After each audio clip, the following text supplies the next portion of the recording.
Mesdames et messieurs, bonjour, bienvenue sur PPACI TV. Dans sa quête permanente pour l'éclatement de la vérité sur la guerre en Côte d'Ivoire, le président Laurent Gbagbo a décidé de ressaisir la Cour pénale internationale CPI afin que toute la lumière soit faite.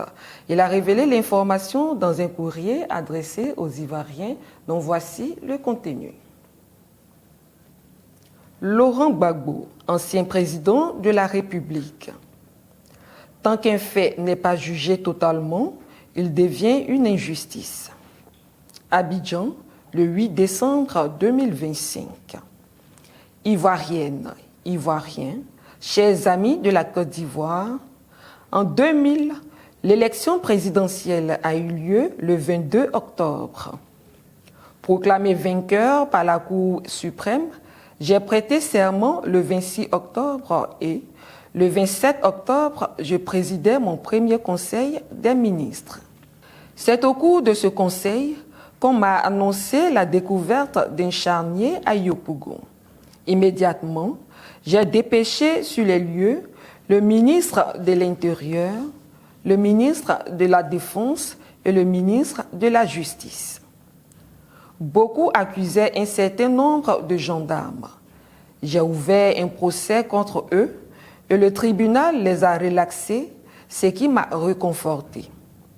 2 mois plus tard, les 4 et 5 janvier, le pays subissait sa première attaque avec un commando venu du nord.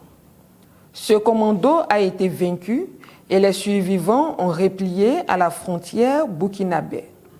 2 années plus tard, dans la nuit du 18 au 19 septembre 2002, un commando d'une plus grande envergure franchissait les frontières du Burkina Faso, pénétrait en Côte d'Ivoire et sémait le deuil et désolation sur son passage. Là encore, nos militaires, nos gendarmes et nos policiers se sont mobilisés et ont fait échec à la descente de ce commando. Mais nous avons observé que certains d'entre eux étaient déjà à Abidjan.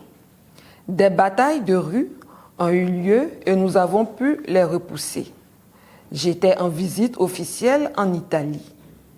J'ai dû écourter mon séjour italien pour rentrer au pays et être près des miens. Mais là, les rebelles ont installé un kyste à Bouaké, provoquant ainsi la partition du pays en 2. La partie sud sous l'autorité du gouvernement légal et légitime et la partie nord à partir de Bouaké sous l'autorité de la rébellion. À partir de ce moment, on a vu se mettre en place un balai diplomatique avec la conférence de la CEDEAO à Accra qui a désigné le général Gnassingbé Eyadema comme médiateur dans la crise ivoirienne, ainsi que d'autres conférences comme Makoussi, Kléber, Pretoria, etc.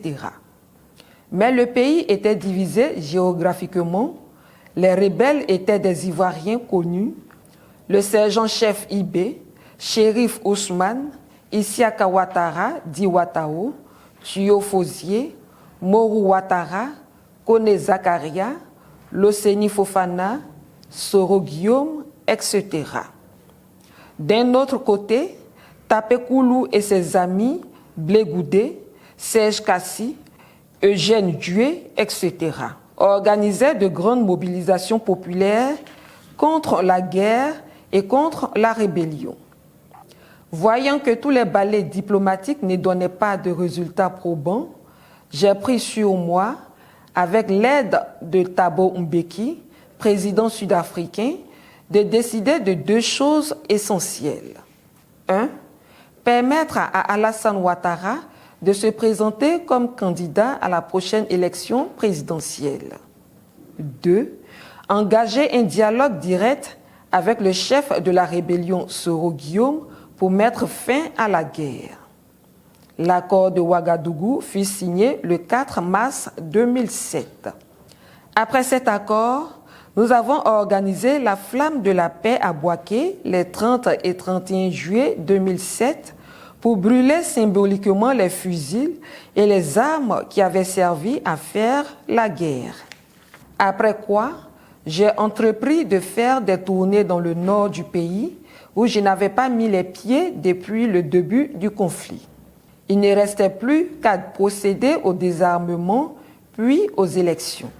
J'ai passé mon temps à réclamer le désarmement tandis que l'ONU, l'Occident et certains partis politiques ivoiriens parlaient uniquement de l'organisation des élections. En 2010, alors que le désarmement n'était pas encore fait, mais pressé de toutes parts, j'ai consenti à organiser l'élection présidentielle. Au premier tour de l'élection présidentielle, je suis en tête avec 38%, 32% pour Alassane Ouattara et 25% pour Henri Konan Bédié. Au deuxième tour, c'est la pagaille. Chacun des deux candidats, Alassane Ouattara et moi-même, se proclamaient vainqueurs. Mais moi, je suis proclamé vainqueur par le Conseil constitutionnel. Le débat semblait clos quand Alassane Ouattara, son ami Nicolas Sarkozy, président français, et le représentant de l'ONU mis en cause les résultats proclamés par le Conseil constitutionnel et décidèrent qu'Alassane Ouattara était le vrai vainqueur. De là, partit une polémique vive qui se transforma en rixe puis en combat. C'est au cours de ces combats que la résidence présidentielle que j'occupais fut bombardée par l'armée française et les troupes de l'ONU. Le 11 avril 2011, je fus arrêté, conduit d'abord au Golf Hotel pour 2 jours, puis à Korogo pour 7 mois et enfin à la CPI en Hollande. Le reste est connu. Quelques années plus tard, exactement le 23 mars 2014, Charles Blé Goudé est emmené en prison et la CPI joint les 2 dossiers. Le 15 janvier 2019, Charles Blé Goudé et moi sommes acquittés. Le 5 février 2019, je suis conduit à Bruxelles chez mon épouse Nadi. À Bruxelles, j'étais à la maison certes, mais il m'était interdit de sortir de la commune de Bruxelles. Et tous les jeudis matins, des policiers venaient vérifier si j'étais là. Et tous les jeudis aussi, la CPI m'appelait pour vérifier ma présence. Ce petit jeu dura jusqu'au 31 mars 2021, date à laquelle je fus définitivement acquitté. Ivoirienne, Ivoirien, chers amis de la Côte d'Ivoire, j'ai rappelé tous ces faits pour dire que tant qu'un fait n'est pas jugé totalement, il devient une injustice. Un conflit a éclaté en Côte d'Ivoire à cause d'une rébellion qui a occupé le pays et rendu la tenue de l'élection présidentielle compliquée. Il s'en est suivi une dispute sur les résultats de cette élection-là. J'ai été arrêté alors que je ne suis pas le mentor de la rébellion. J'étais le président légal et légitime, mais c'est moi qui ai été arrêté.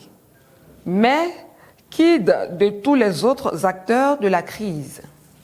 Des questions restent en suspens. Pourquoi aucun des autres acteurs n'a-t-il été arrêté ni jugé par la CPI? Dès l'instant où j'ai été acquitté, il fallait immédiatement se mettre à rechercher les vrais coupables. Qui a conçu et financé la rébellion? Qui a organisé le génocide Oué? Pourquoi l'ONU et l'Occident ont-ils poussé à aller à l'élection alors que le désarmement n'était pas fait? Pour toutes ces questions, j'ai demandé à mon avocat, Maître Emmanuel Altit, de ressaisir la CPI et de remettre sur la table le problème de la guerre en Côte d'Ivoire.